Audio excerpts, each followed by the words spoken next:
Ladies and gentlemen, welcome to another video. In this video, we're going to be talking about how to send your crypto from Binance to Coinbase. So let's get straight into the video.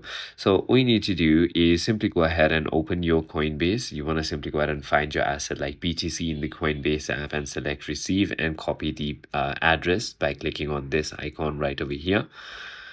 Then you want to simply go ahead and log in into your Binance and access your spot wallet and simply go ahead and tap on withdraw.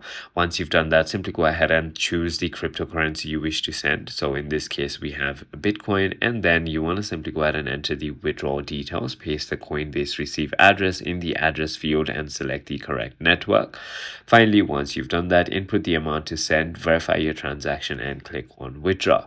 It will also go ahead and ask you for multi-factor authentication code. Simply go ahead and add that to authorize, and that is it. I hope this video clarifies everything for you. If you have further more queries, feel free to comment down below, and I'll see you on the next one.